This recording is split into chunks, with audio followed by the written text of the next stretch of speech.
পৌরসভা পরিচালিত প্রাথমিক বিদ্যালয়ের খুদে পড়ুয়াদের নিয়ে বার্ষিক ক্রীড়া প্রতিযোগিতা বহরমপুরে। খুদেরাই কাঁপালো মাঠ, রীতিমতো তাক লাগানো পারফরমেন্স তাদের। মনোবীক্ষণ পলিক্লিনিক, চিকিৎসার জগতে এক দশক। এখন এখানে সব বিষয়ে ডাক্তারবাবু একসাথে তলায়।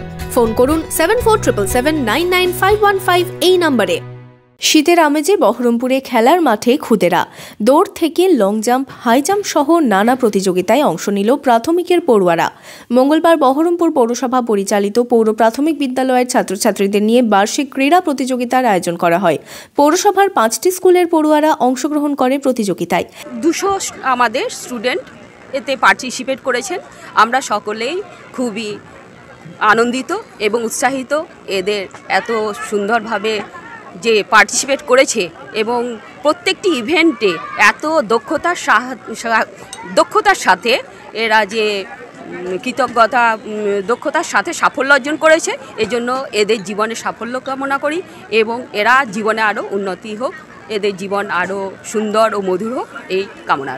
যেটা 17 সালে হওয়ার পর বন্ধ হয়ে গেছিল, সেটা এবার আমরা নতুন করে রান করাচ্ছি। শিক্ষা না হলে তো কোনো সমাজের বিকাশ হয় না।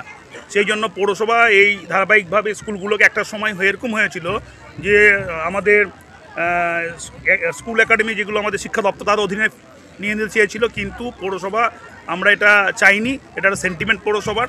সেই জন্য এখানে অনেক 167 জন শিক্ষক শিক্ষিকা আছে, 2000-এর ওপর ছাত্রছাত্রী আছে এবং আমরা সবাই মিলে এটাকে চাইছি এটা যেন স্কুলগুলো বেঁচে থাকুক।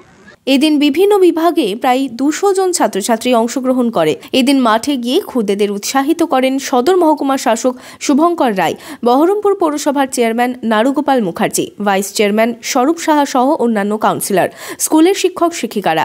সকলকে মোবাইল ছেড়ে খেলার মাঠে ফেরার বার্তা দেন মহকুমা শাসক। আমাদের মা বাবাদেরকে বাইরে থেকে টেনে ঘরে আনতে হতো, এখন ঠিক বর্তমানে উল্টো পরিস্থিতি তৈরি হয়েছে।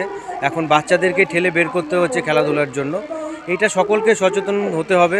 আমাদের স্কুল থেকে শুরু করে বিশেষ করে বাড়িতে অভিভাবকরা যারা আছেন তাদেরকে সচেতন হতে হবে, বাচ্চাদেরকে বোঝাতে হবে এবং বাচ্চাদেরকে আরও অনেক বেশি যাতে সময় দেওয়া যায় সময় দিতে হবে। বর্তমানের এত ফাস্ট লাইফ, তার মধ্যে থেকে হয়তো অনেক সময় একটা গ্যাপ তৈরি হয়ে যায়, সেই গ্যাপগুলোকে পূরণ করা আর যত বেশি সোশ্যালাইজেশন করা যায়, আশেপাশের বাচ্চাদের নিয়ে খেলাধুলো করা, এগুলো করতে হবে। বহরমপুর বিটি কলেজ মাঠে এই প্রতিযোগিতা ঘিরে উচ্ছ্বসিত অভিভাবকেরাও। এখানে এসছে, সবাই মিলে আনন্দ করছে, ভালোই করেছে। আর মানে এরা সব খেলাধুলা আরও চেষ্টা করতে হবে, একটু মানে ভালো হচ্ছে। আর আমাদের যে স্কুলে আমার মেয়েকে ভর্তি করছি সেই স্কুলেরও ভালো হচ্ছে, আরও অন্যান্য স্কুল থেকে এসছে, তারাও ভালো করেছে।